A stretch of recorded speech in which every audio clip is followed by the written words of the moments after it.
Hello and welcome to the Crookedrivercast. I am Robert, your host, and joining me every week is Tom as we attempt to try to stay in front of some of what is going on in Northeast Ohio and then complain about it. This is show 30, recorded on October 11th, 2025. I got it right. Another week has gone by and we've got stuff to talk about as always, so let's get into it. Let's go.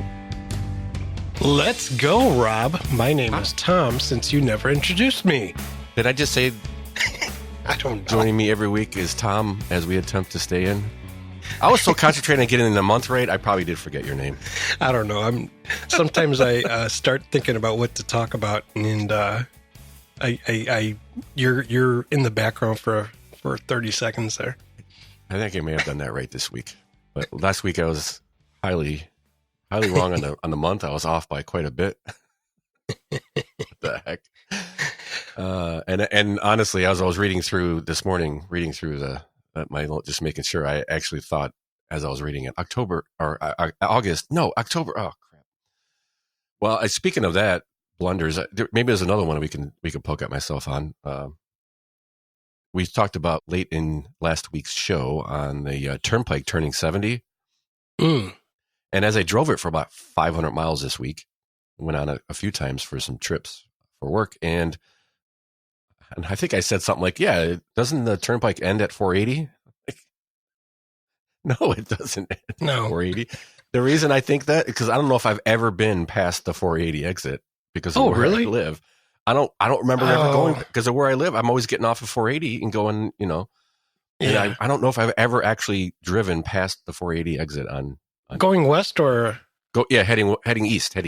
Coming from Toledo, I would just get off the 480 exit off the Turnpike and then go from there. You've never taken it to the PA Turnpike then?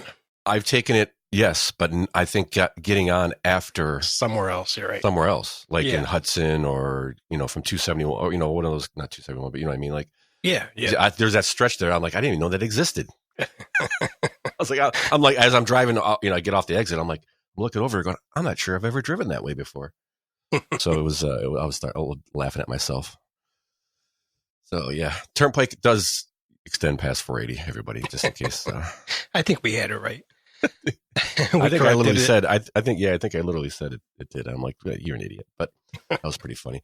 I got a giggle out of myself in the car by myself as it tried to drive me into the truck next to me, because there are times like I think about like what I said on the podcast, and I'm like, oh God, I'm such a retard. Yes. And I'm like, man, how can I correct this? And there's really no way. There's no way. It's out there. It's there forever. We'd have to have a whole show correcting ourselves. We could. I'm not sure anyone would want to listen to it, but it actually could be funny. It could be funny. Maybe one day we'll collect enough of them and get a full show out of it, because next week or something like that. So, anything going on this week with you, Tom? We got some news, a lot of little stuff. It seems like some reviews and stuff like that. I had a busy couple of weeks. Last week, I rented a excavator to move a little earth. Oh yeah, so I needed to trench out the backyard where it's all soggy and kind of add a little place where the water can run. And then on the side of the house, I was getting water in the basement. Hardly any, but a couple times a year when it would rain for like a couple of days, it was just pooling up against the house. And that happened like when I had the sewers connected years ago.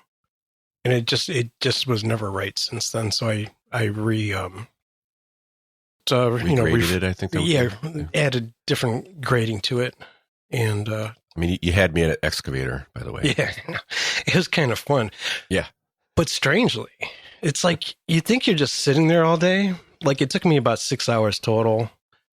And I didn't realize how much it kind of beats you up while you're there, while you're working on it. Especially the little smaller ones, the ones on the smaller side. Cause and honestly, because I'd done that a couple years ago in the front yard, and I hear you. Yeah. And it's mentally, you're like trying to figure out what to do with everything. And remember, don't hit the house, don't swing it this way and take out the block wall.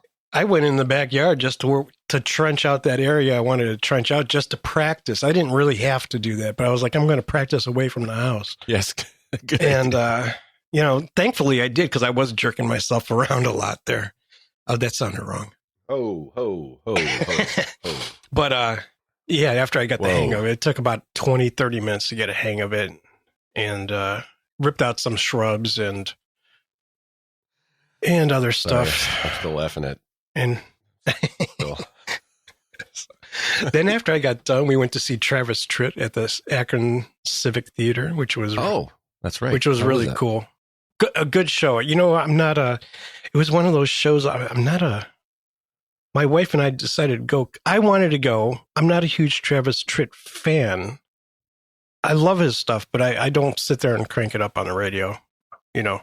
I don't have any of his CDs, but I wanted to go because I know he was going to have a great band, and that did not disappoint me. The band was excellent. It was all live, no triggered drums or keyboards or anything like that. He had a 7-piece band that's including him, and It was just he played some guitar, acoustic guitar, and electric guitar. He had a guitar player.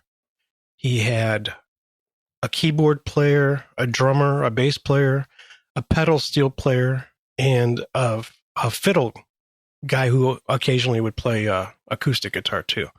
It was an excellent show, and the guy can still sing. I think he's right about 70 years old, and he still puts on a good show. Wow, 70 already. Jeez. Yeah, I think he's right around. He would either a year or two under that, or right in there somewhere. And, my TV took a crapper. No. Your plasma? Yeah. 21 years old. Finally. I've been waiting for that thing. I'm like, I can't believe that thing lasted that long. That's like one of the first, I remember helping you get it on the wall. Yesterday I had some, topsoil delivered. I had, the driver, I offered him a few bucks to help me get it off the wall. Yeah. Because that sucker's heavy. Yeah. I remember putting it on, and then I remember putting mine on years and years later. I was like, this is it? They got a lot lighter. Oh, God. Lighter and thinner. And I was looking at some new ones. We have an old one that we had at our photography studio that I'm using in the meantime, which I was able to get on the wall myself. Yeah, it's a 50-inch instead of a 55-inch, which I look at and go, I'm downgrading. It's so small. But I was looking at a 65-inch. It's an LG model. I forget the model number. But yeah, I think that thing weighs like 35 pounds. Well, good luck picking out a TV because. I know which one I'm going to get eventually. I'm not getting one right away. I looked for a new TV, not because we need one, just because I was like, I could use a bigger one. They're not that expensive, and they're not that expensive because it's filled with ads and software to collect information so they can sell it. If you try to find one without, they're like $4,000. No kidding.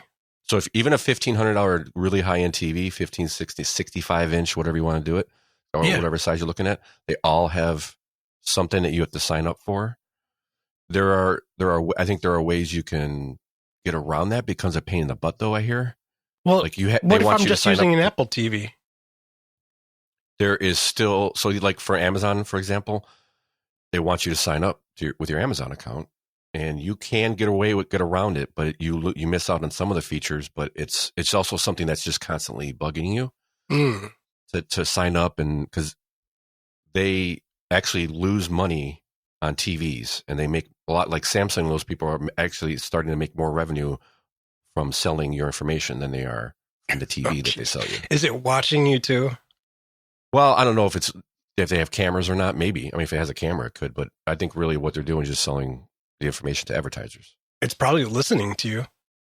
It could. Yeah. Yeah. Because a lot of them have their voice now. That whole thing where you can talk to it, and they all have their own software, and all the software I've ever seen on these, they're horrible. And you know what? Now that really bums me out, because I was looking at the television I wanted was $1,500, It's an LG OLED. Now I got to look into that. Yeah, looking at it, they could have changed stuff, or maybe there's something out there you can do about it that doesn't make it so. But it really discouraged. I was like, yeah, never mind. I'm just going to keep my dumb TV. I have a plasma. I have one of the last plasmas that was sold. Not sold, but that was a model, one of the last models. Right. And there aren't no more. And it's one of the last dumb TVs. I don't know if you could even get a dumb TV. I think you can, but I think they're really expensive. I thought I can just get around it by using an Apple TV, which I would prefer because it's a better interface. Well, yeah, it's interface, quicker. They're so slow and clunky. Check it out. Maybe just turning it on and setting it on input would get it past it, but yeah, maybe not. But you could, let me know because maybe you don't let me know because then if you do and I'll be looking for TVs and that's probably. But anyway, that's wow. Just hold on, just a moment of silence for your plasma. Okay, perfect. All right, on to our list of stuff to get into, stuff to discuss. I thought we'd do a quick shutdown update for a government shutdown. We are on day 10. I don't even know what day we are. And recently, just this morning, I did see an article. They're sending out layoff notices, so saving some money. But this story came up from the idea stream that kind of caught my eye, and it was federal workers sue the education department over partisan shutdown emails. So apparently, the federal workers at the Department of Education were shutting everything down because they're going into shutdown as it loomed. It got closer, and after they shut down, I think they kind of get locked out of their computers or whatnot. I would assume they do, but maybe not. But what they found was they were getting feedback that their out of office automatic responses were being changed. And so federal worker unions is suing the Trump administration for inserting language into the Department of Education's employees' out-of-office email message blaming Democrats for the government shutdown. I mean, what does it say here? It says it's the radical left. It's the Democrats. They're locking it up. No, it's not the Republicans. They're saying this for free speech and for civil servants to forcing civil servants to speak on behalf of the political leadership's partisan agenda is blatant violation of the federal employees' First Amendment rights. Where is the? I want to get the language of the. How do you pull it up? No, it's because it does. I mean, it's not. I don't think it's on like factually. It's 100% factual. Yeah. But they are blaming it on the Democrats, which, I mean, it is their fault. But email reminds those who reach the Department of Education that we cannot respond because Senate Democrats are refusing to vote for a clean CR and funding the government. Where's the lie? That's the question from Deputy Assistant Secretary for Communications. In a statement to NPR, Maddie, what would they be? Biderman, something like that. So that's why that's the funny part to me is like, well, I can understand their point because like, hey, you don't change my out of office, but it is part of you work for the government, so you kind of give up a little bit of that for certain things. But also, it's not untrue. They are refusing to vote for a clean CR bill. Yeah, I guess. I find it hilarious because they should have done it in Trump's speaking manner. Oh, yes, they should have done it. This is totally the crooked Democrats' fault. Yeah. The radical left is coming for your health care. Yes, they should have had an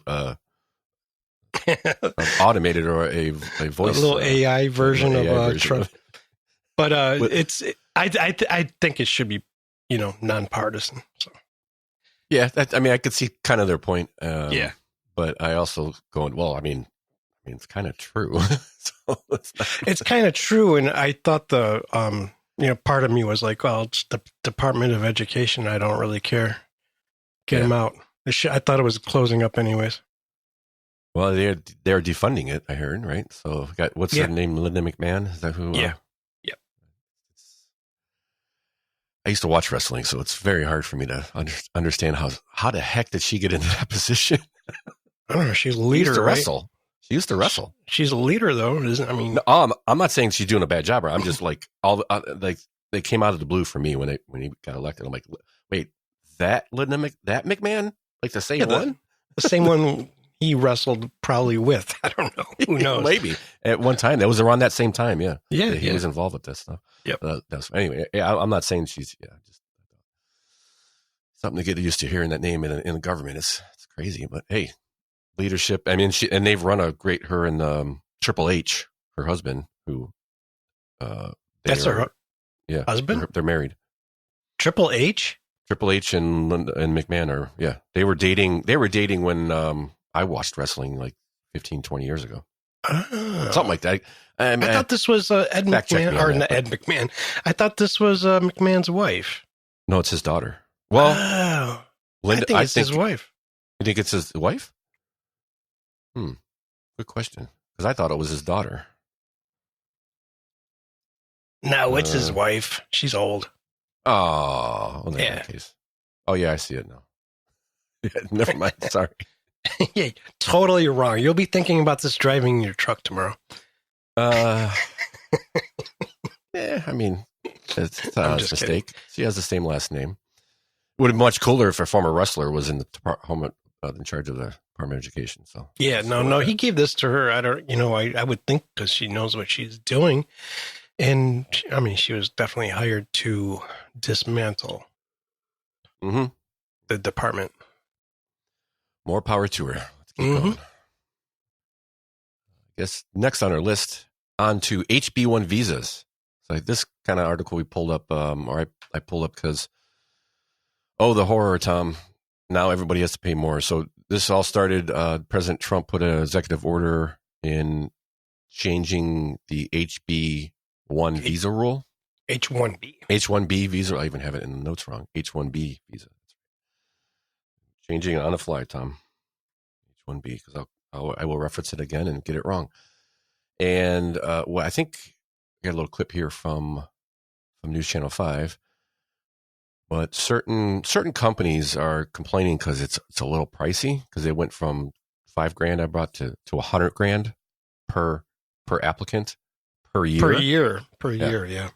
But what I'd like to hear, let's hear what they have from channel. Just a couple, a little background, and stop it if you hear anything you want to talk about. But I think if we listen to and hear who's complaining about it, we can really have not much sympathy. I don't think so. Here's News Channel 5.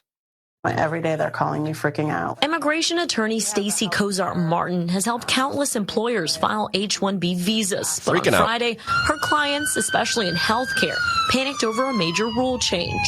She's like, we have 21 docs that are ready to go. To them, that's $100,000 a pop. Stacey says previously filing an H-1B petition could cost between $2,500 to $5,000.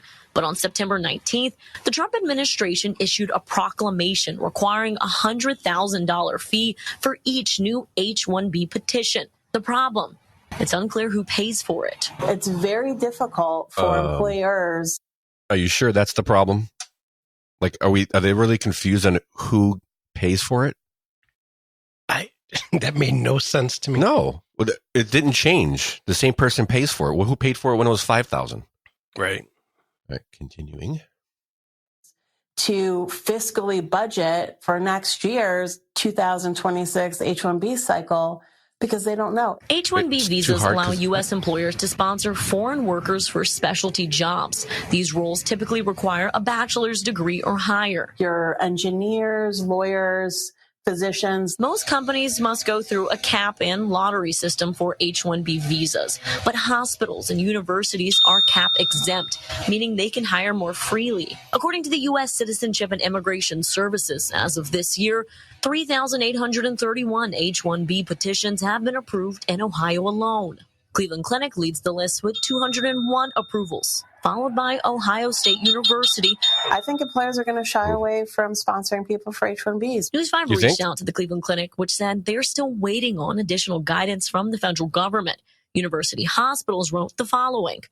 The newly implemented $100,000 H-1B fee poses a significant challenge for health systems nationwide. They add that they will continue to file H-1B petitions. As for Martin, she warns the impact won't just be economical. It'll be personal. You go to talk to Nurse Cindy, and she's been there. She may not be there anymore. Reporting in Cleveland, Adina Nurse Usada, Cindy? News 5. Yeah, that's why I left. I was going to cut that out. Like, no, you got to. Yeah, I'm sure her name's going to be Cindy. Yeah. Yeah. Coming from Rwanda or wherever, India usually. I mean, so a couple of things. Where poor babies. Ohio State is complaining because they may have to pay. I don't know what did that come to. They had 161 applicants. They'd be like what, $1.6 million, right? Yeah. $100,000 per. I'm so sorry. Are you guys running out of money at Ohio State? Do you guys not have enough money to do this? Come on, please. Cleveland Clinic? Cleveland Clinic. It's a nonprofit that just rolls in dough. You're complaining because you might have to pay $2 million. Okay, fine. Then hire some American doctors. Are you telling me with all the college people going to college, we don't have enough doctors? I have heard that, but I still sometimes don't believe it. I don't know. Hire Americans. I'm not worried about the doctors. I'm wondering if they're hiring janitors. Well, that's this prevents them from hiring somebody overseas to do lower level stuff, and not a janitor, but somebody that's maybe just doing some menial work around the hospital. A bachelor's degree is a pretty low bar nowadays. Well, doesn't everybody just get one of those nowadays?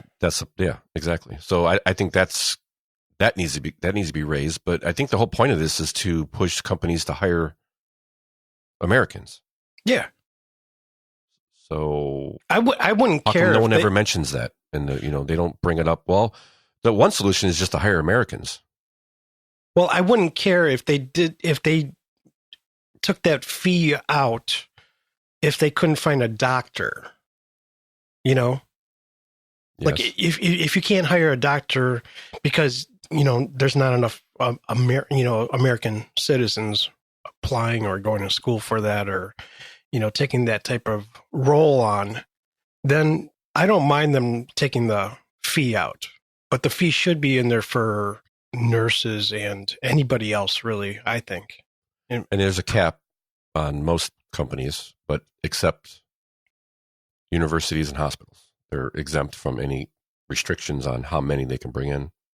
Yeah. Per the report. I'm not sure why universities need that. I could see why maybe the hospitals would, especially if you're looking at a higher quality candidate who's from out of the country. Mm-hmm.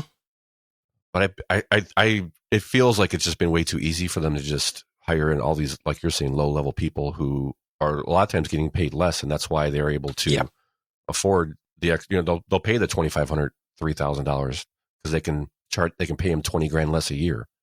Yeah. Instead of a $60,000 a year job, they're paying them $45,000. That's the kind of stuff that's I'm worried about. The doctors, I don't. That's an easy solution. What do you mean easy? Well, okay, if you can't find enough doctors and you need to go overseas to find somebody, then just get rid of that fee. Oh yeah, waive it, or if there's there's an issue, waive it. I see. Yeah. The H-1B visas they're abusing them. They're not finding the best. They're just finding somebody to fill a role that they can pay less. And where's the abuse mostly? Where's the abuse? Yeah, who's abusing it mostly, do you think? I would think it's in the tech industry. Definitely. Yeah. They are definitely taking advantage of it because they can get Yeah. much cheap engineers and programmers than American ones. So that's kind of where this is really focused on. I think, but as they say, that there's a large majority of these that are medical related. But I think you're right. I think that would be a good fix. Let's put some exemptions in there for medical, but everything else should. I mean, I'm not worried that Ohio State's going to run out of money. Again, look up how much they got sitting in the bank from leftover donations and endowments. I mean, it's billions of dollars. Yeah, they're not hurting. Not hurting. Yeah. I mean, neither is Cleveland Clinic, but I could see a need. You know, I want the best doctors, not just the kind. Yeah, it should always be, you know, hiring the best, not just because, you know, you're getting a doctor for a little less. I don't know if that's happening, but yeah, you're probably right. It isn't. To me, in the report, it's never brought up. Like, one solution is you have to hire American. I did cut out the Bernie Marino's where he's like, we can't keep having companies bring in. Basically, what he was saying, what you're saying is hiring people on this program because they're cheaper than Americans. But somebody needs to. I mean, it is an option. Speaking of options, you've got options when you go to our website, crookedrivercast.com. You could listen to the show. You can subscribe to the podcast. You can find out where we're on X. You can check out the show notes in our little blog post every week. And you can get a lot out of it. There's a lot of information compiling there from all our different shows. So check it out. And if you need to get a hold of us, crookedrivercast@gmail.com. Share the show. Tell your friends. We really appreciate the time. Really do. All right, Tom. It's you know what season it is. You know it's coming up. I know everybody's probably thinking it's not holiday season. What season's coming up? Oh, it's ballot box time, right? Tax levy season. And we've got another list from just Northeast Ohio alone. I think there's, I don't know, a couple dozen tax levies. There's 60. Yes. Okay. So many dozen. Many dozen. And anywhere from, I mean, all over the state, really. If you look at, so we'll have a link from the idea stream. They got an interactive map where you can go around and check out your community and see who's got a levy, what it is, how much it is, whether it's an emergency levy or renewal levy or an operating levy. Not that you really know what any of that means, but you can at least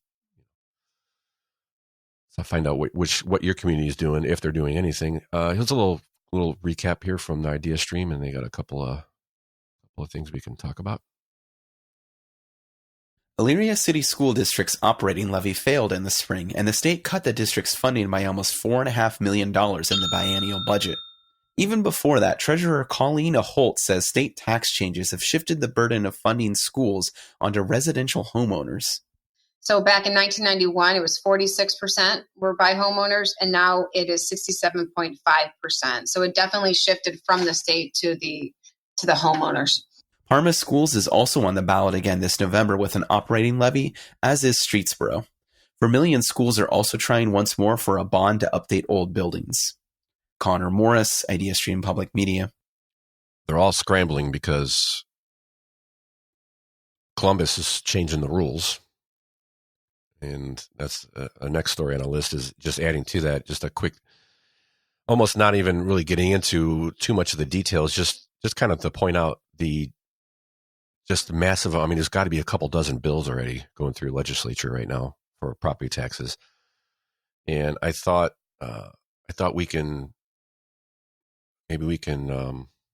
figure out or see why this is happening and why it almost seems like they're in a frenzy, Tom. Maybe almost a panic because of this axe to tax bill, this petition going around to eliminate property taxes. And I thought maybe since we have new listeners constantly, let's review who are some of the people behind this, and just kind of a little bit background on the actual grassroots of this whole thing and why it started. And we had originally came across Miss Blackmore on the Housing Nerd a few months back. We played a little bit from her. It's kind of where I got introduced into this petition, and it's when it was in its infancy stages. Now it's a full blown petition. It's all over the state. So I thought maybe we'd review it a little bit and go over why she decided to get involved and what happened in her case. Because I think she's a pretty typical case in the middle class kind of area, and what happened. So let's listen. This is from the Housing Nerd from last week, I believe, and Michelle Blackmore, I think it is. Oh shoot, I forgot to even write it down. And here she is. She's part of the Citizens for Tax Reform. Beth, how you doing today? Beth Black. I'm doing great. So real quick, let's just set the stage. Tell us just briefly about who you are and how you got involved in this property tax fight. Last year, I went out, got the mail, came in, I'm going through it. You kind of sort junk mail into the recycle and so on. And I threw the mail into the recycle, the junk mail, and something happened to catch my eye, and it said valuation something. And I just took a second look, and I pulled it back out, and I looked at it, I'm like, oh my gosh, that's the Cuyahoga County reevaluation. I'm going, what's going on here? Let me see. I opened it up, and I was shocked. To make a very long story short, they increased my valuations from $188,000 to $299,000. I got a 2-bedroom bungalow on a postage stamp, a century home, all original, in Lakewood. I mean, this is nothing. This house is nothing, and which was a 51.9% increase. And boy, oh boy, did I panic. So I started calling around to figure out what to do, get an appraisal. They said, down at the county, said, get an appraisal, get estimates, whatever. I did all that.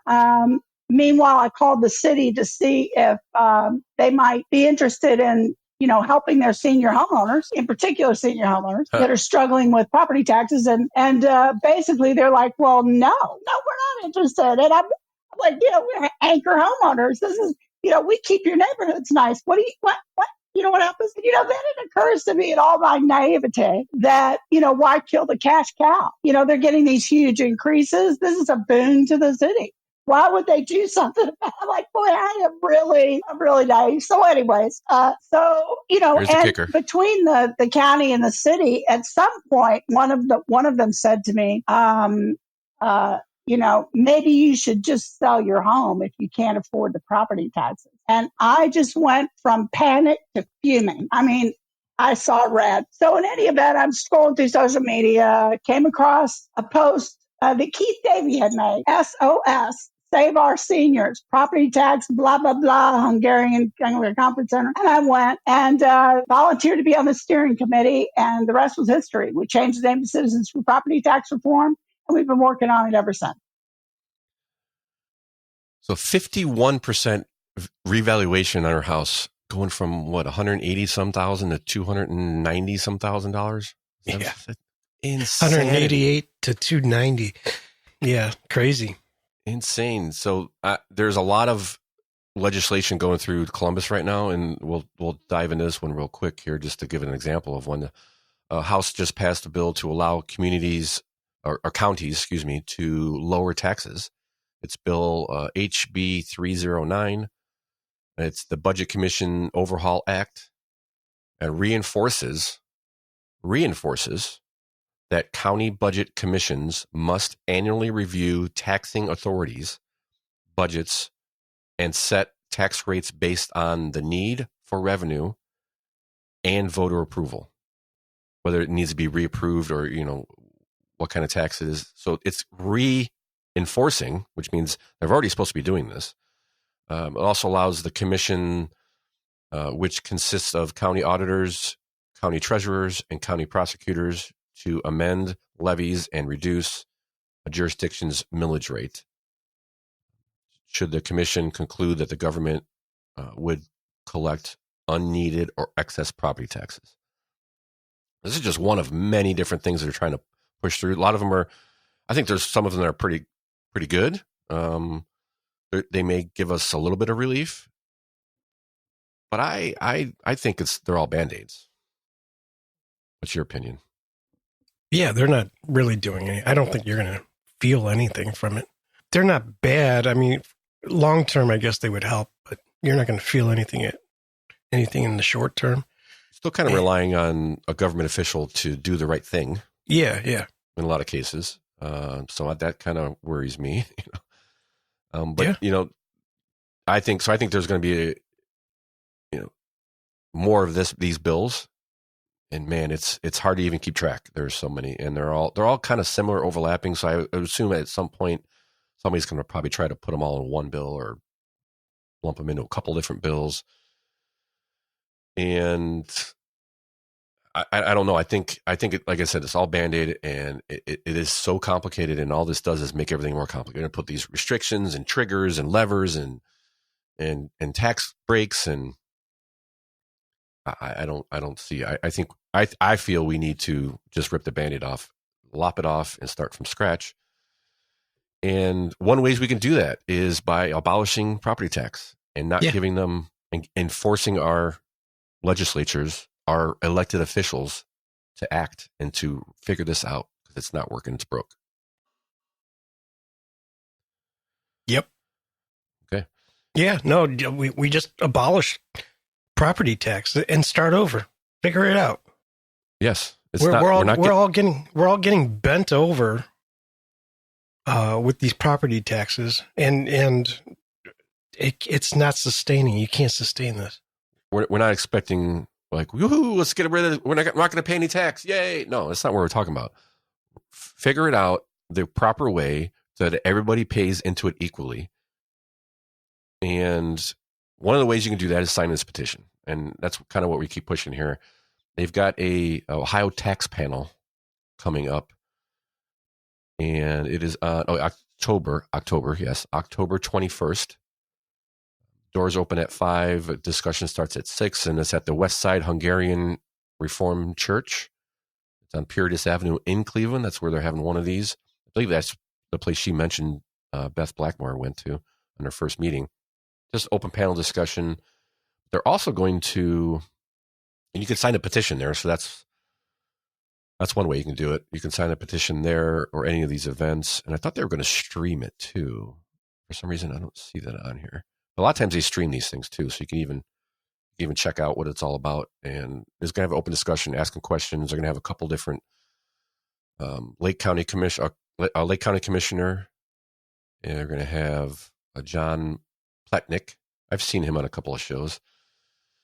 Brian Massey was one of the lobbyists for Citizens that we've talked about, their website, and Tom. Give it a shot, Tom. Tom Zavistovsky. You know it's bad when two Polacks can't get it. Yeah, you got it. I think you got it. Yeah, the president of the People Convention. We the People Convention. We'll be there taking questions and speaking. So check it out. We'll have this up on the show notes and the website. If you want to review it, check it out. You got a little bit of time to figure it out. But if you don't make it there, we'll also have Axe the Tax website, a link for their website on the show notes too, where you can, like she said in this interview, you can plug in your county, and they'll tell you where they have all the petitions to be signed. A lot of you can make an appointment, and people have it at their house. People have it at their house. There's doctors' offices that have it. So I should just say storefronts, that have it. And you could probably find a place close to your home, or on the way home from work or something. Yeah, or you can set it up and stop there and sign. It'll take you a few minutes, if that. And anybody who is a registered voter can sign the petition. You can sign it anywhere in Ohio. You can sign it in any county in Ohio, as long as you sign a sheet that has your county on the front.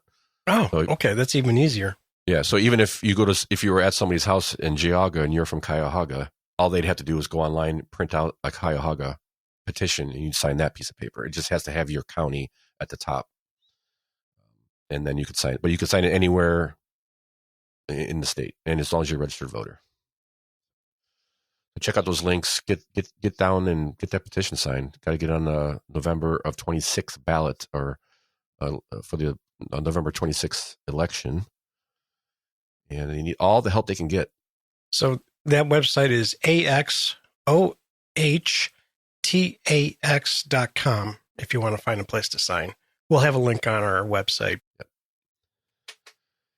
There's that one checked off. Accident tax, and then I do have a question listener question I'd like to put out there, because I'd like to know, what do our listeners think? Is Ohio property tax constitutional? It is not. Is it? I it's think not. you might be right. It's been the Supreme Court, Ohio Supreme Court, has twice said it's not. Yet we continue to get taxed. Well, they said that funding schools through property tax was not constitutional. But there is a state amendment, or it's in the Ohio State Constitution about taxing property. But is it constitutional around the country? Would be my question. Because the Constitution supersedes state constitutions. If it's in the Constitution, it will supersede state constitution. Send us your thoughts. Crookedrivercast@gmail.com. Let us know, what do you think? And if so, tell us why. If not, tell us why. We can discuss it on the show. It's something that I'm looking into, because you sent me that video, so I'm looking into that. Yeah. And he was talking about that, and there's quite the scam going on. I think quite the scam going on with appraisers and the school districts and the connection they have between the appraisers and all this other stuff. I'm not quite there yet. Still trying to parse through it, but nationwide, it's not just an Ohio problem. Next update, I guess we'll try and parse through some of this redistricting stuff that's going on in Ohio. It's fallen out of the news since Texas is no longer arguing over with Democrats, so it's not quite as pronounced as it was a month or so ago. But it is a redistricting year for Ohio per state law, so they have to do it. Right now, they're pretty far apart. The Republicans want there's 15 U.S. House seats up in Ohio, 15 districts, and the Republicans want 10 to be Republican and they want 12 to be Republican and 3 to be Democrats. Right now, it's 10 and 5.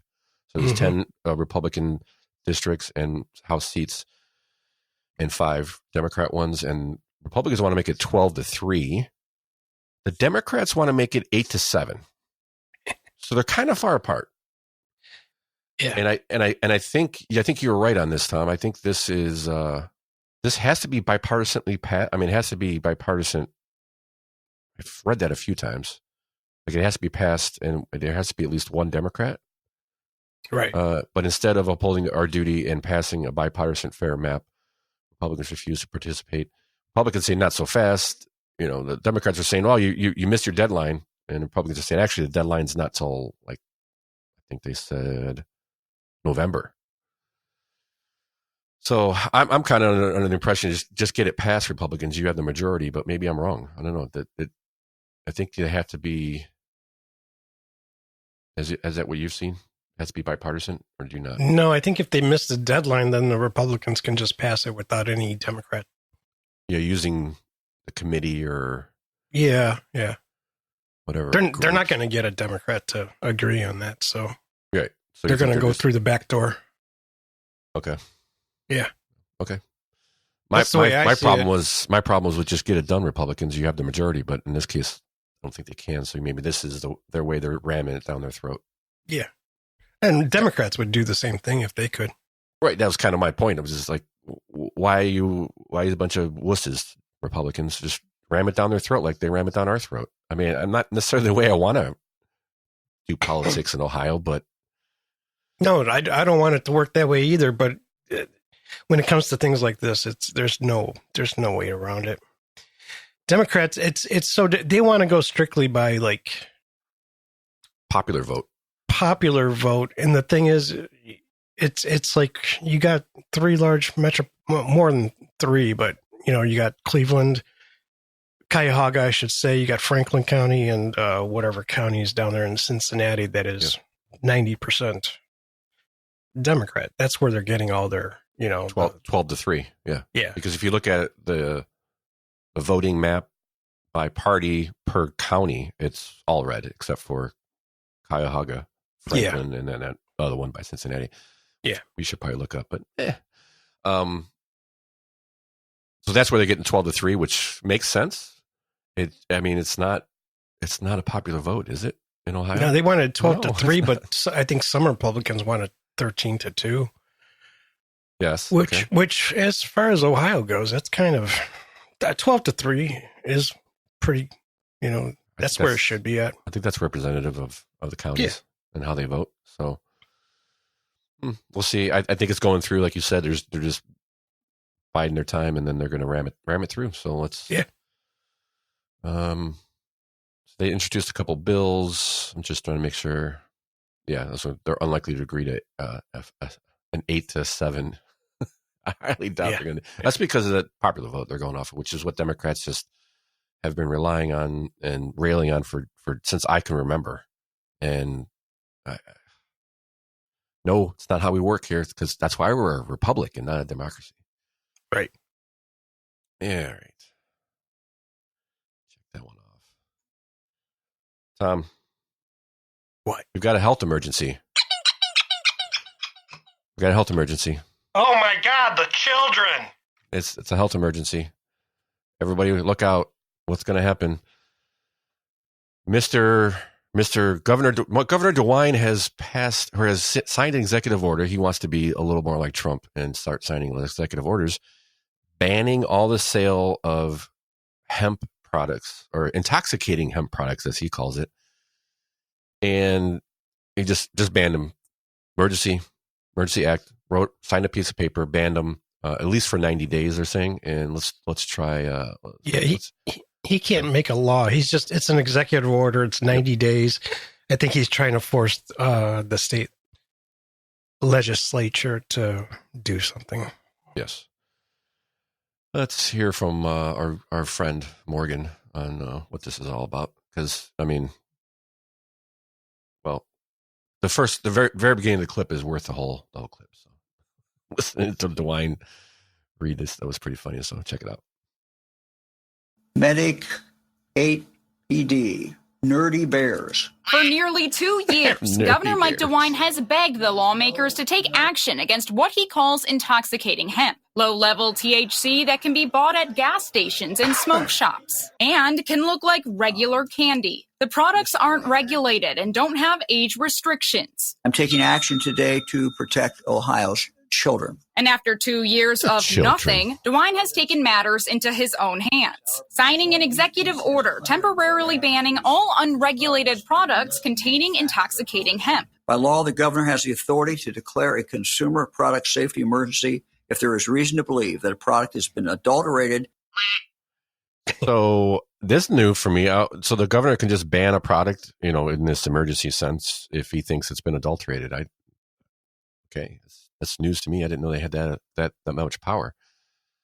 All right. So he may have a point to some of this. If you saw the press conference or any of the press conference, they are, they are deliberately targeting kids, because he's holding up what are they called? Gummy clusters, nerd gummy clusters, which are so good. So it's a gummy rolled in nerds. It's just, and the next, on the other hand, is the hemp product, which it looks almost identical.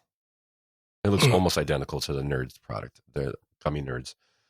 And so I get the point, but what could they have done? What could they have done that was, I think that's kind of where he's probably pushing the legislature by giving him the benefit of the doubt, because to me it's government overreach. But I think he's just trying to get them to act, get it behind the counter, and get ID'd for that. Right. And here's the second part of this. It's what's a better idea? What else could we have done? And age restrictions is what they're talking about. Yeah. Bryant says that she wishes that the lawmakers had actually banned hemp for minors instead of DeWine banning it for everyone. A 21-year-old age restriction was something lawmakers were considering until the Senate pulled out of a deal with the House this summer. Do you blame the Senate for the governor having to get involved? Whose failure is this? Well, if we want to place blame, well, this initiative is a bad initiative. Perhaps the hemp order helps, perhaps it hurts. DeWine's order lasts for 90 days. 90 days. So when does it take effect? I think in a week or two. I thought it was, hold on. It's probably in the article. I don't think it was immediate because I did hear some reports that, hey, stock up. Yeah, that's what I've been hearing too. Because it's not illegal to use it, but illegal to sell it. One of those kind of things. Right. Yeah, I don't see a date. Yeah, it doesn't say. So maybe it is immediate. But I thought I don't know. I was watching. I have a friend on Instagram that works at a CBD place that sells that stuff. She was saying I gotta listen to it again because I think she was saying get on in to get your stuff before we can't sell it. Yeah, and there's already a lawsuit being filed, and one of the backers behind the lawsuit are some breweries. I think Great Lakes Brewing Company. They have some hemp in their stuff, right? They're starting to create drinks with it in there, which makes sense. I mean, that's, and a lot of people are saying, a lot of the reports I'm seeing or hearing or reading are people saying, yeah, I like going here because apparently at the dispensaries, the shit's way too good because they're saying it's way too powerful. And I've got a friend who he'd go to Michigan for his wife and for him, but mainly for his wife. And what he would go to pick is the lowest THC level because it was all way too potent for him. Because she's like 60 something, so she's used to the crappy weed from the. Well, it's not even that. It's not the crappy weed. They're taking all the CBD out of it at the dispensaries, and then when you get the Delta 9 or 8 stuff or whatever, and if you got a little bit of THC in there, you're still getting a bit of a buzz, but you're also getting the benefits of the CBD, which most people want that, and they don't want I'm not going to say most people, but if you're looking just to relax, it's probably the best way to go. Yeah, most of the strains they grow them for low CBD and high THC, like super. Right. And so there's a better for balance. him. It's usually what's on sale is the low THC stuff, so he's always happy about it. Okay. Well, there's a better balance between that and CBD, which from personal use, I don't use it a lot, but the stuff that you get at the dispensary with the higher THC, I feel like I get a little bit more of the jitters. Oh, I guess I would, for me. And then I've tried the Delta 9 stuff, and it's way more relaxing where it's like, oh yeah, take this a couple hours before bed and I'm ready for bed. And, Yeah, you're not looking to do major anxiety or anything like just, and that's what this woman that cut most of her off that started the second clip.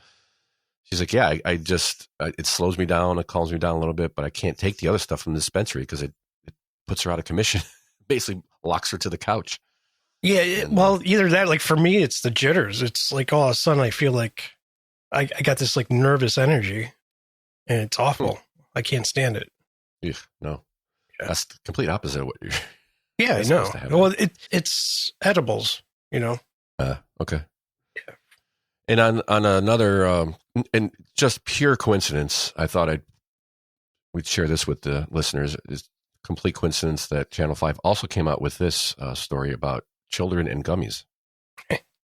According to Ohio Poison Centers, edibles have been involved in the majority of reported cases this year among children under the age of 5. 90% were treated in a healthcare facility, and 2 out of 3 patients were admitted to the hospital.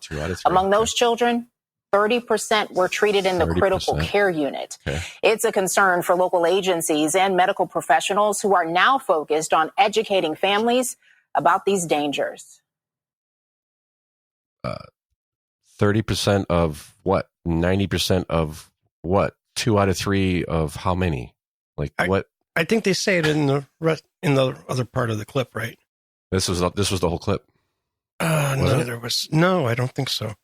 So in the article, it states that quote. There was a total of, if I remember correctly, I listened to it. Oh, she says, yes, sorry, go ahead. I think there were 30 total. In her county, in Lorain County. Oh, okay. I thought it was in Ohio. Yeah, no, there is. I did go further. I think I was listening to the Windsor report, and he mentioned total numbers.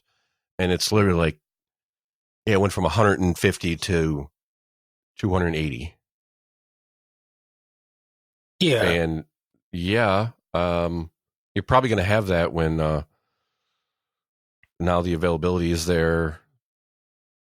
It was kind of like weird that first of all, when I read the article, I'm looking at it right here. It says no. It's one paragraph, and then there's the clip underneath it. But it literally just says the same kind of thing. Children under 5, 90%, 2/3, 30%, and it's kind of, to me, felt like it was kind of lacking some context. And yeah, they always do that. Yeah, and that's kind of was my point. It's not really. It's got to ask these questions. Like, it's 90% of what? Because it could be, you went from 1 to 2, right? That's 100% increase. So, but it's minimal right now.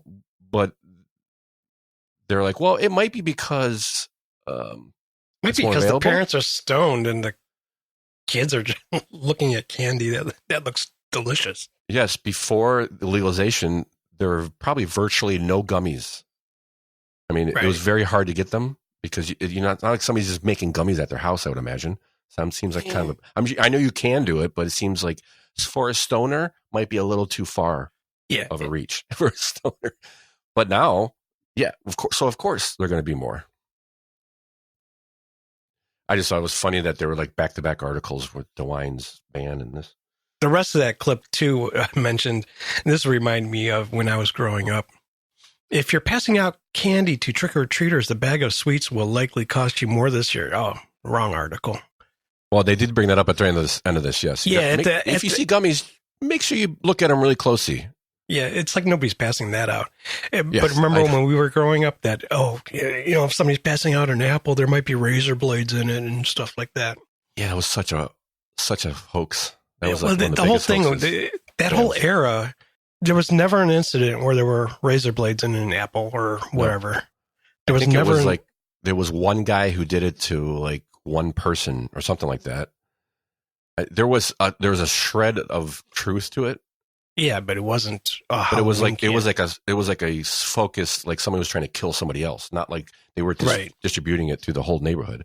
Right, and it just got out of hand. I remember because when I go trick or treating, I could not eat any of my candy until my parents looked through all of it. Yeah, that's what they're telling them to do. That whole era. It just reminds me of the satanic panic from that era too. Everything was. Don't play a record backwards. It was crazy. Don't play a record backwards. It might. Yeah. So what we do, we played our records backwards and ruined them. So now there's some kind of gummy panic. Yes. Yeah. You kind of have to be smarter than the gummy that you're ingesting, but they're like, oh. Look at these; they're kid-friendly shapes, and all these show is squares. I mean, they're showing gummies like gummy bears and gummy animals, but they're conflating that with, and then they show the marijuana gummies, and they're just squares. All I would tell is parents that are on that stuff, just freaking put it in some type of lockbox or up they did on the highest shelf. In the report about getting a lockbox or something like that. Yeah, I mean, I think that's extreme, but it's like a prescription. Don't do it in front of your kids. Make sure they don't see it. Don't leave a pile of Vicodin on the counter. Be a freaking good parent. Just like gummies. Don't leave a pile of gummies on the counter. Don't leave Vicodin on the counter. It's a drug, so we'll see. We'll see what they do with this ban. I'm curious on why the Senate and House broke off from putting some age restrictions on it. Oh, I don't even think they were trying to do that. I at the time when we reported on that, or when we talked about it, I was thinking they were just trying to figure out a way to tax it. Okay. the way they do the dispensaries. That's what I was thinking they were trying to do. And I still think that's what they were trying to do, but they were like, oh, there's really no way to do this. Right. It sounded like though they had something going on, and then they have disagreement, and then how to tax the Senate backs. Yeah, I guess I'm thinking maybe somebody's campaign donations were going to be affected by it. Right. Could be that too. Yeah. That's kind of the first place I go, but that's my cynical side. All right, back to our list. What do we got next here? So, health emergency check. Subscribe to the show. Please go to the website. Check us out. Share the show with your friends. Go on to Apple. Leave us a review. Subscribe. Send us some feedback. Let us know what you think about that, whether property tax is constitutional. Let us know if we're missing anything. If there's any stories you think we should be covering differently or at all, just shoot us a line, shoot us a letter, and we'll look at it. We'll see if it's something we want to discuss and help us out. We can use it because we're just two schlubs just talking about the news and complaining all day. Next on our list. Oh, yes. What is a barrier removal fund? Anybody ever heard of a barrier? I never heard of a barrier removal fund. It's something pretty new. There's a story I think you sent my way. Yeah. Anything you want to start it off with, or? It's a good story. Yeah. No, I think it's a real good thing. There's a I don't know if it's called a foundation, or there's a program called Greater Cleveland Works where they help somebody who's trying to advance their career. They need to go back to school and they can't afford it. So let's say they got a kid. This story revolves around a woman who wants to get a better job. She wants to get into, I think it was like construction work. Yeah, it looks like crane. It's a heavy operator. Yeah. So she couldn't do the apprentice program because she had nowhere to. She couldn't put her kids into. So she owed Aftercare $289 right back payments. So she couldn't afford to pay the $289, and this foundation helped her with the $289 so she can get back on track and getting through the apprentice program. And I think she's 2 or 3 years into it now. It's a 4-year program, and she's making a lot more money now. Before she was working like 2 or 3.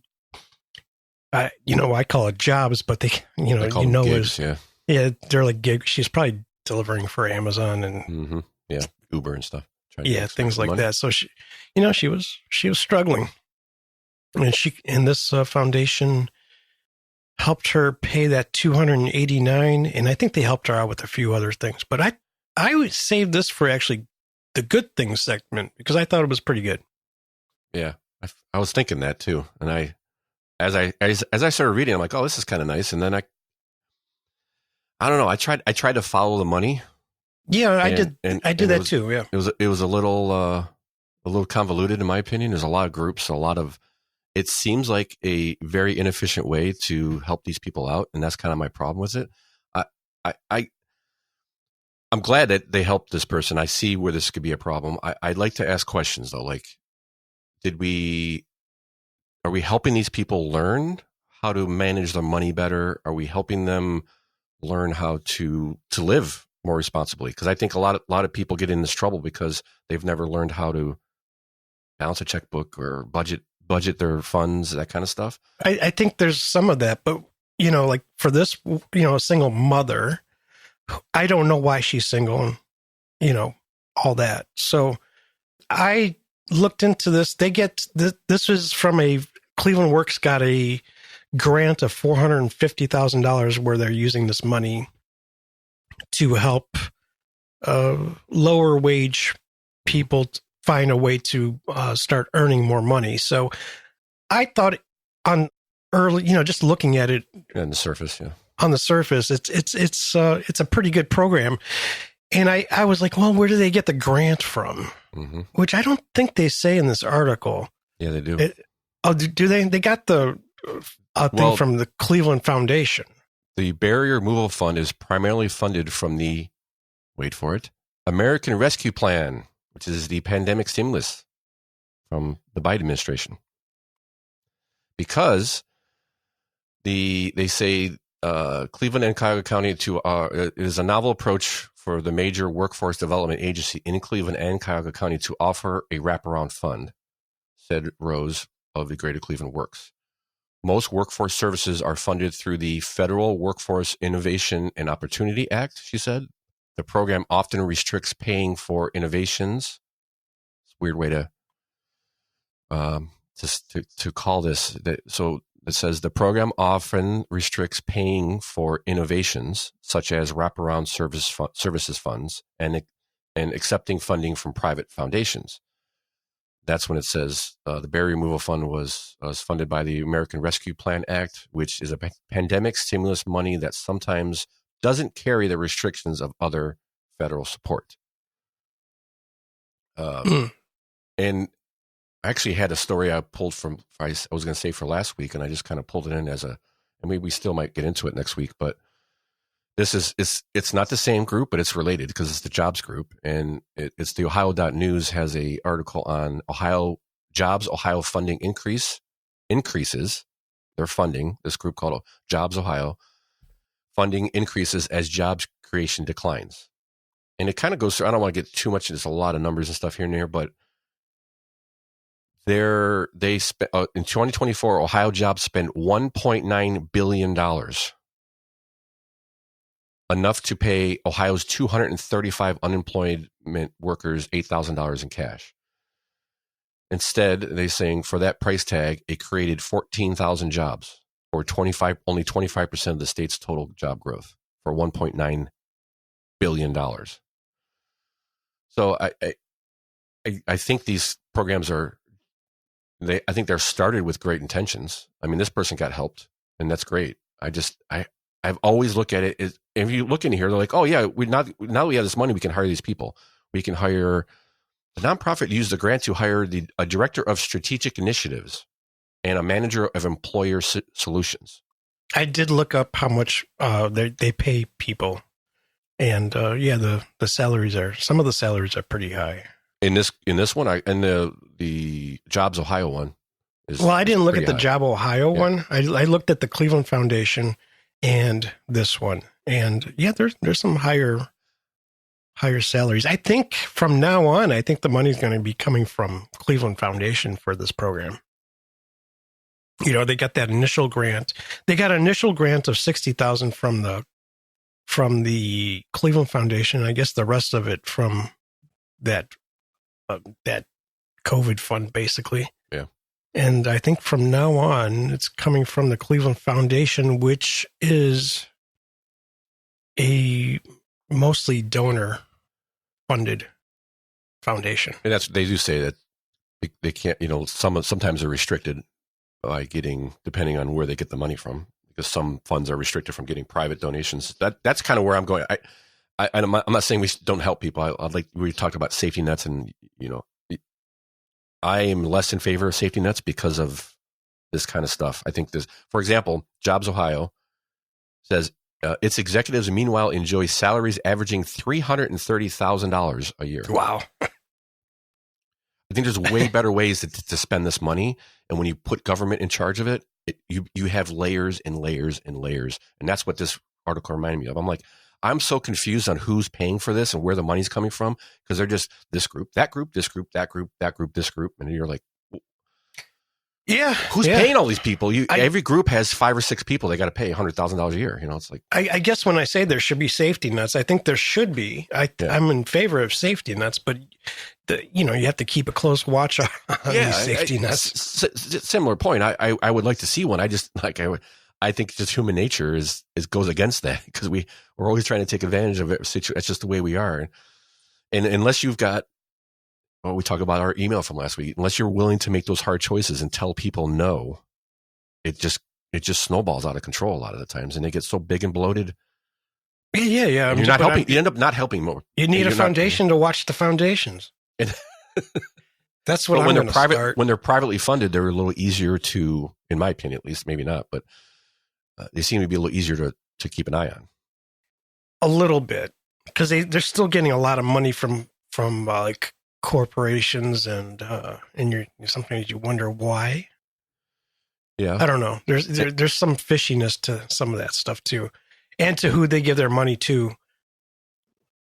Yeah, Reggie Rucker got busted back in 2016 because he was getting money from the Cleveland Foundation, and he was using it inappropriately. Let's say. Yep. Yeah. So I think the biggest control is if the foundation, the private charity gets a little shady, people stop donating. Mm-hmm. When the publicly funded one gets a little shady, the money keeps rolling in because it's just part of the law. It's part of the funding program.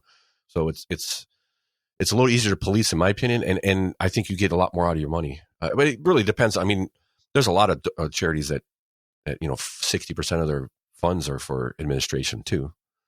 So yeah, it's not perfect. I think you can look up most of that stuff if you plan on donating to a charity. Kind of see how they're running, how much of your money is actually going to the thing you're trying to donate to, not just the organization.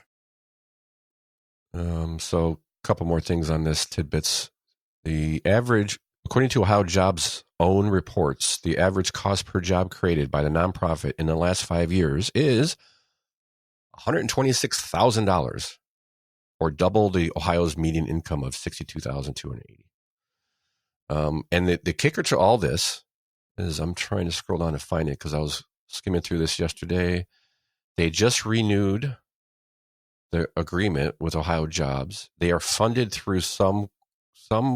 They get a slice of alcohol sales. Yeah. I think maybe we should dive in this a little deeper. But after kind of the kicker to the whole article is, after all this, what they see is not great performance. Yeah, here it is. Despite lackluster results and chronically unanswered questions from critics about transparency and accountability, the Ohio Controlling Board voted in February to renew Ohio Jobs' liquor profit license or lease, which was set to expire in 2038 for another 15 years. So now the agreement's good to 2053, because that 2038 timeline was really coming close. They had to do it right now. So yeah, they do some agreement with the Ohio liquor license lease, or Ohio liquor profit lease, they're calling it. And that's how they fund this Ohio Jobs program.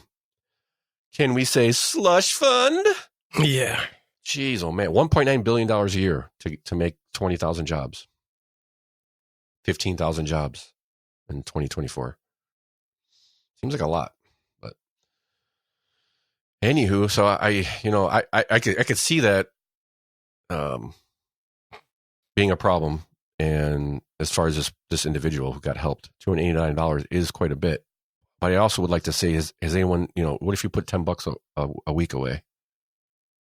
I agree, but I'm not saying that's hard. You just can't. It's easy. Yeah, sometimes you can't. But I go back to some people are just not. They just don't know they're supposed to save, right? And they spend all their money, and they spend, and there's all that kind of. Do we have any financial help for these people? Can we educate them so they don't go back to where they were? Well, okay. So as far as something like that, why couldn't you help them get on their feet, or get into a program like apprenticeship program, and then at the same time for them to keep getting any type of benefit, make sure they're going to an economics class. Yes, like I said, welfare. I can see I understand a safety net and the argument for that, and I'm in a lot of ways okay with it. I would like a review of their finances, an in-depth review of their finances. How much are you spending every month on your phone bill? How much are you spending? How many? All that kind of stuff. Before you start giving money, I think there needs to be a way more scrutiny to it. But most people don't have the heart for it. So. Oh no, there should be, and there should be drug testing and all that kind of stuff, because I think there's two. They never changed it, right? Where you can be a. I don't think. Yeah, I think you could be on drugs and still collect welfare and all that, or I don't think that's a requirement. No. Yeah. So I think there should be. That's what I think there should be safety nets, but they got to be watched and you know. And that's the talk. I think was. Go ahead. Sorry. I was going to say probably, nixed and restarted from scratch, kind of like property taxes. How do you fix it? Get rid of it. Yeah, lop it off and start again because. Yeah. I guess speaking to our email from last week that we talked about from sort of commenter J Stroke, right? And he was saying, we were talking about hard decisions. It's a hard, I want to help you, but it may not be in the way that you think you need their help. It may not be with a cash infusion. It may be with some education. It may be with some job training, maybe with both in this case. That's kind of the first thing I thought of when I started to belabor the point, but it's like, okay, we gave her $289, but did we give her the information for her not to slide back into the same thing? Like, hey, you could have called the daycare and made a payment plan.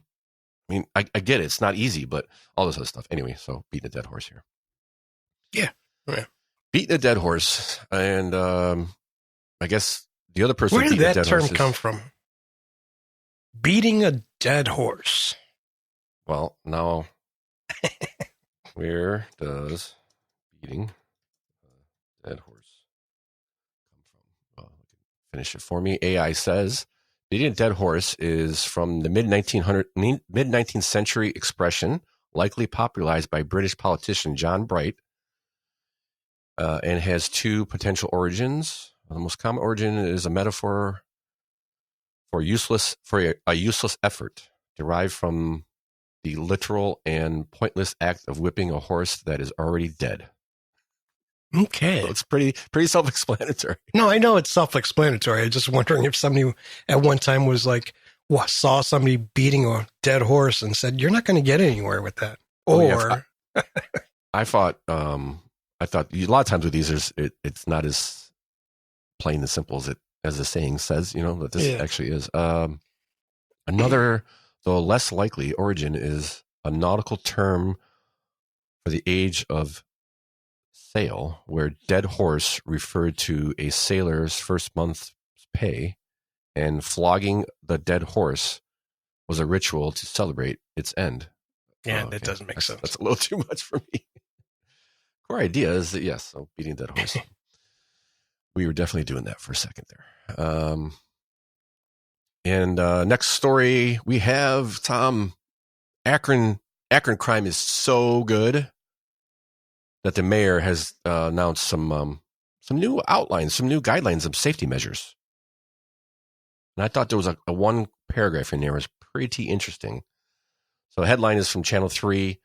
Akron's mayor, Shamas Malik, outlines new safety measures in Highland Square after fatal shooting. So I guess there was a fatal shooting in Akron. Shocker. Friday and Saturday nights. Sorry, get into it. There we go. Okay, so, we've been talking about crime and since J.D. Vance came and stirred up the pot, and it's stuck in my head that everybody was just like, crime? No. You haven't been to Akron. He's never been to Akron. Akron's fine. Cleveland's great. Cincinnati's awesome. And then, we have all these stories pop up like, well, if it's so awesome, then why does the mayor think they need new safety measures? And one of them is quite interesting. So for a long-term solution, the city is working to establish a special improvement district in Highland Square. It's a model similar to what exists in downtown Akron.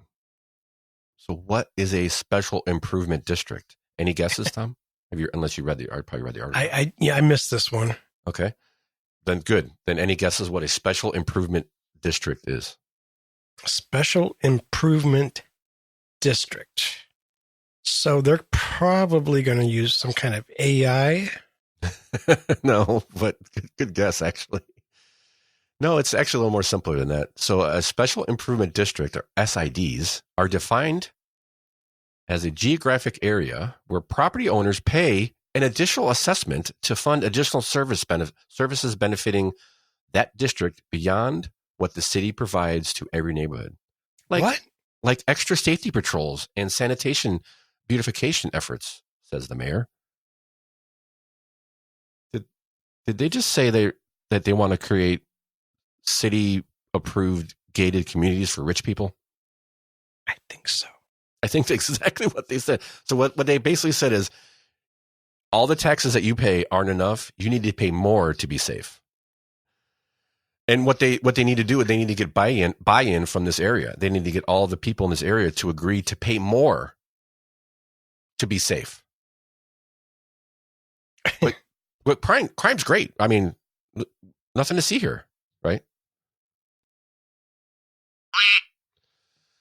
So I thought that was pretty interesting. I've never heard of that before. I didn't know that was a thing. Special Improvement District. So, and there's already one. They already have one in place in downtown Akron. So there's already people paying more on top of their already high taxes. Shamas Malik. Oh, it's the great communist utopia down there in Akron. And continuing on that same communist utopia, I was thinking they're going to have a place where they have Sharia law pretty soon down there. I mean, they're on the road. Just look at Dearborn, Michigan. I'm sure it started similarly like this. Right. Well, and if in a shocking development, Lakewood has passed a gender freedom policy, Tom. Because, shocker, Lakewood City Council passed legislation Monday 7-0 enacting a gender freedom policy. This will deprioritize the enforcement of state and federal anti-trans laws in Lakewood. If Liberace and Elliot Page had a baby, they'd call it Lakewood. Their second child would be Cleveland Heights. Oh, yes, for sure. And their second cousin would be East Cleveland. Because they're right on that same list. Very, very low list. So they want to sorry, it also protects drag performances and similar. Yeah, so they can do it in front of your kids. Yes. It also, they're saying it also protects drag performances from similar discrimination. Oh, it's discriminating. Yes, discrimination to not let trans men shake their booty in front of your kids. It protects in-state and out-of-state gender-affirming care provided to city employees. And they have a long article in here. The actual bill is in the article, and it goes through a couple different things. So they're basically saying the city's not going to follow what the state says. It's kind of what, as much as they can. They're not going to fund it. They're not going to abide by any discrimination for gender. Trump administration executive order in January 10th stated that the U.S. government will now recognize only two sexes. Oh my gosh. Female and male. I mean, what else? Trump executive order January 20, 2025 attempting to withhold funding for healthcare entities who provide gender affirming medical treatments for children and teenagers under the age of 19. So they are saying the community of Lakewood and nationally are being attacked by the Trump administration by these policies. Attacked! Everybody look out! Again, not really that shocking. I thought Let's attack the trannies. Easy targets. Battle cry. Battle cry. See, no city resources will be used for detaining or investigating persons for solely seeking or providing gender affirming care. So they're basically, it's a sanctuary city for trannies. Ohio's first sanctuary city for trannies. Let's see. I mean, there's all kinds of things you can read the article, but it's, there's going to be more of this. I'm sure there's going to be more. Cleveland Heights will be next. They can't let Lakewood outdo them. No. Let's see. So it's passed the committee. It's all good. And, I guess that's it. I don't know. I'm trying to see if there's anything else funny we can get out of it. I don't think that's it. Where's we off to feel like, oh yeah, it says even in Lakewood, Ohio, those of us who are raising transgender kids often feel like we're standing alone. Yep. Because you kind of are. Pretty much. Because you kind of are. It's because make asylums great again. Come on, Trump. Let's go. Anyway, so there's that. So, Lakewood's being Lakewood. I mean, I guess respect for being consistently woke. Speaking of woke, we have our next story from Case Western Reserve as activists did a little FOFA. FAFO. It's a FAFO. I just, they just have agreed to pay $400,000 in damages from their Case Western Reserve protests, where they spray painted the walls and splattered paint all over park benches and tables. They have agreed to pay the $400,000 in restitution ordered. Who's paying that? Mm-hmm. Good question. Rich parents. Students agree to pay $400,000. Yeah, my ass. Yep. And where you going? If you see them, they've all got the Palestinian flags, the Palestinian headgear, and it's funny because Trump just saved Palestine. I know he did actually. They actually have already paid back most of it. They're saying that's not the problem. The problem is Kent University is not agreeing to give them their diplomas. They're saying we agreed that we would pay this money back and then Kent would give us our diplomas back, and they haven't. And, oh well.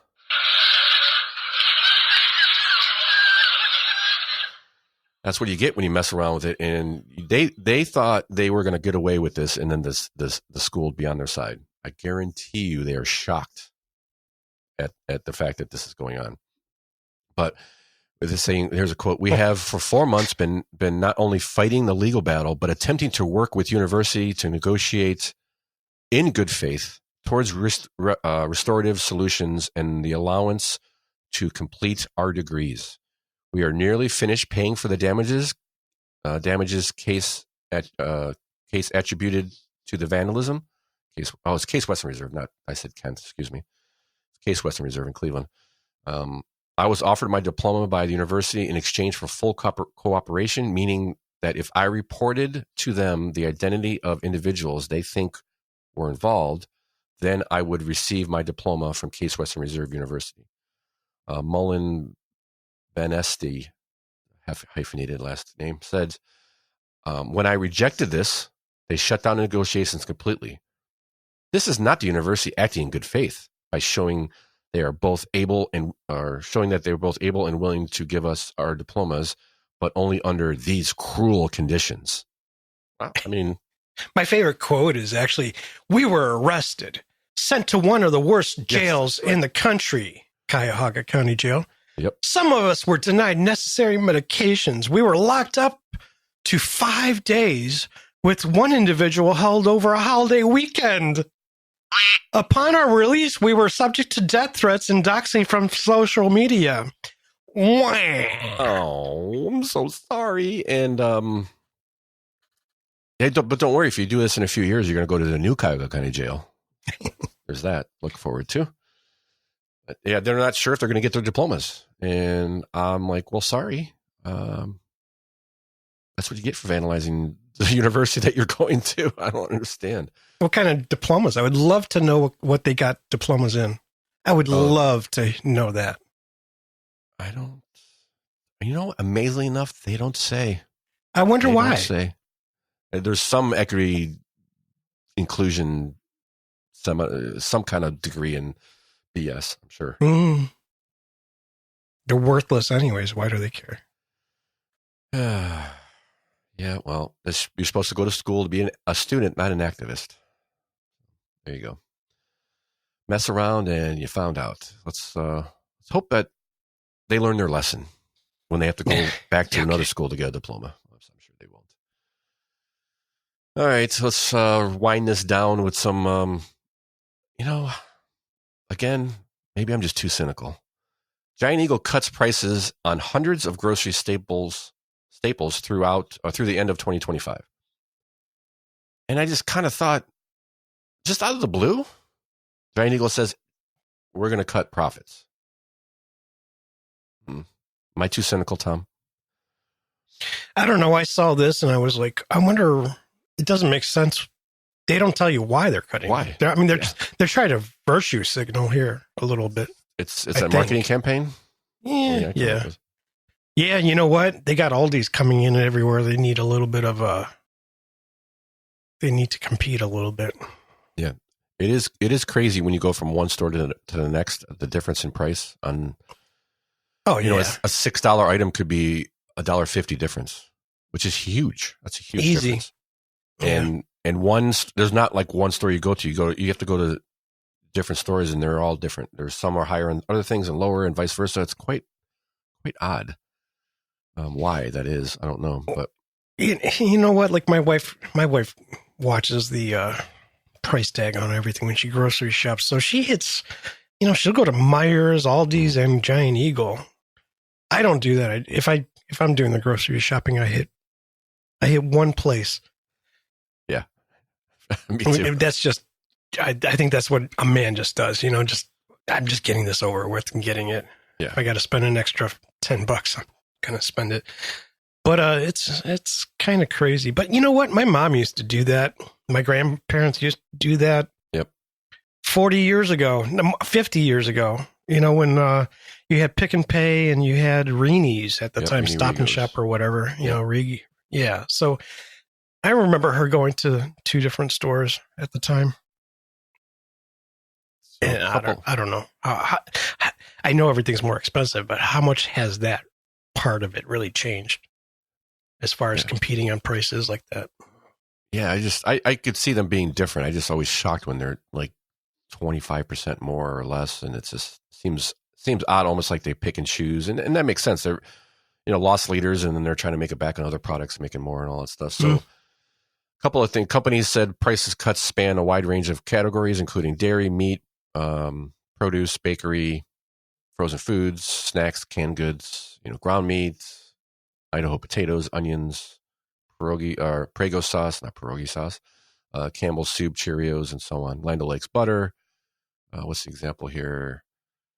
Among the discounted items are large white eggs at $2.99 per dozen, Cheerios at $3.99 per dozen, and stem tomatoes at $1.99 per pound. Cheerios, $3.99 a dozen, man. Or a box, sorry.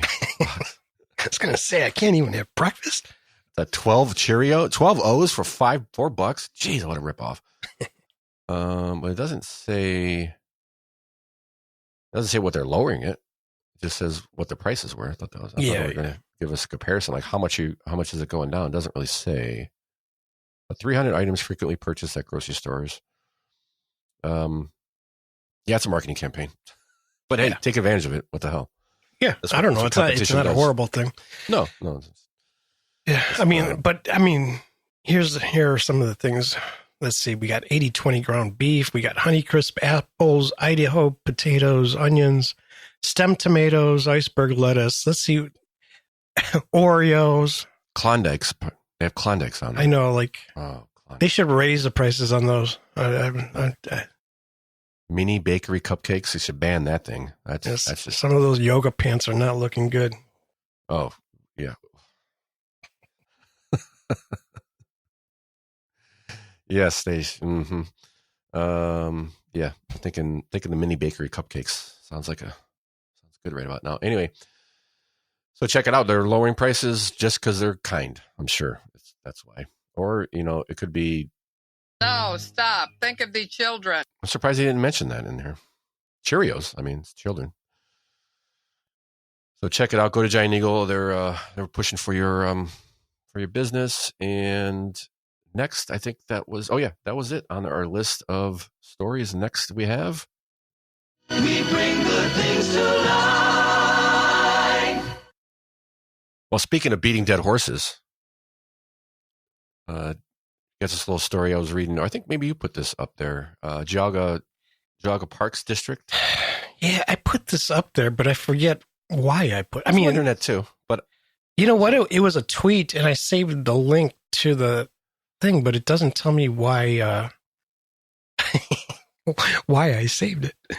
Is it new? Is it something new? I think it's new, right? I think it might be a newer program, but yeah, this is the website itself, Geauga Parks District, so it doesn't really say. So they got a new program. I think it's a new program, and it's or new trails maybe, but this is added new trails. Hoofing It Trails to Blaze Under Saddle. So they got a whole equestrian horseback riding thing here.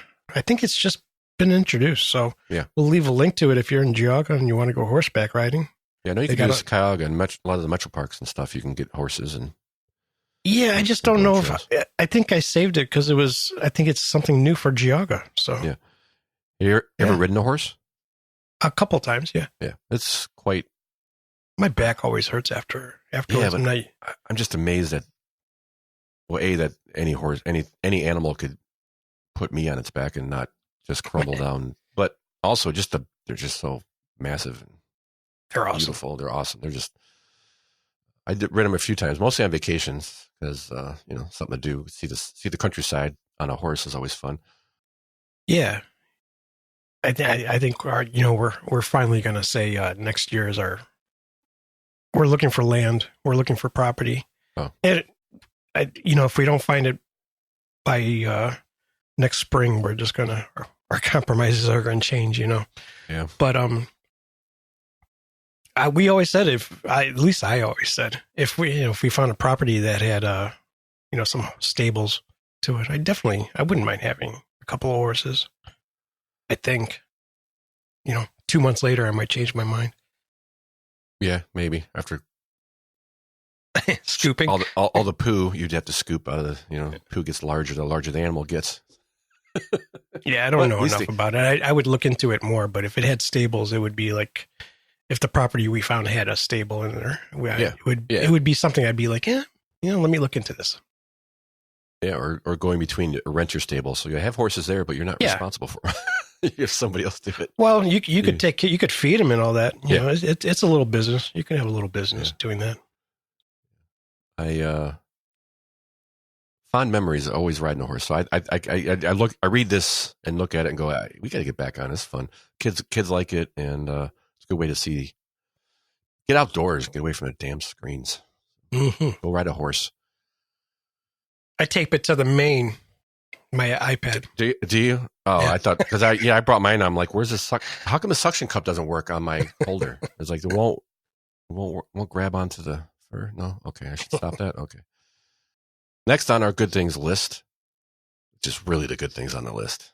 This is the Cleveland Beer Week starts. It started already. I think it started a couple days ago. I think you can go to Beer Week and go horseback riding right after. Exact combination. Afternoon out. Yes.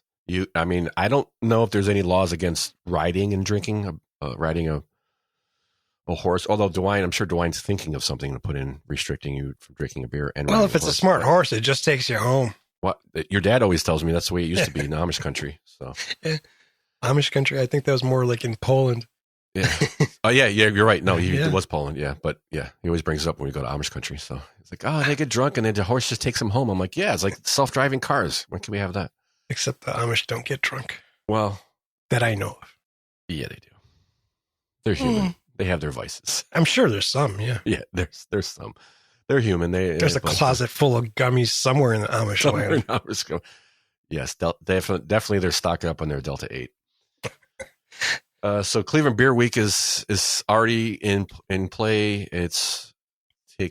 So they've got all these different. It's a Scene magazine article. You got a bunch of different events going on.